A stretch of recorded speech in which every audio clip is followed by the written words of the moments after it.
এক শ্রেণীর মানুষ আছে, তারা থানায় পুলিশের সাথে একটু সম্পর্ক ভালো রেখে এলাকায় তারা দাপিয়ে বেড়ায়, এলাকায় দাপিয়ে বেরিয়ে তারা মানে দাপট দেখায়।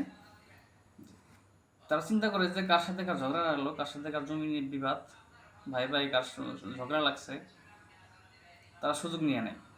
তার সাথে সাথে যে তারা পরামর্শ দেয়, তোমরা তাড়াতাড়ি মামলা করো, তাড়াতাড়ি মামলা করবা, বাকিটা আমি দেখতেছি। মামলা করো, মামলা করার পর যা লাগে, যা করা লাগে আমি করতেছি, তোমাদের কোনো টেনশন নাই। এই কথা বলে ফুসলিয়ে ফাসলে তাদের মামলা করে, মামলা করে তাদের কাছ থেকে টাকা পয়সা যত যা পারে হাতিয়ে নেয়। তাদের ব্যবসা এটা, আর কোনো কাজ নেই, তাদের এটা বিজনেস।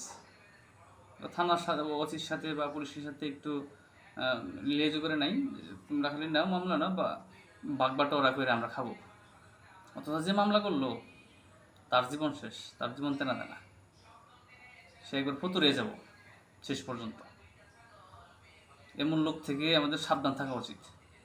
মানুষের কুপরামর্শে, কুবুদ্ধিতে পাওয়া উচিত না। নিজে যা বুঝছেন তাই করেন, নিজের বুদ্ধি শুভ বুদ্ধি।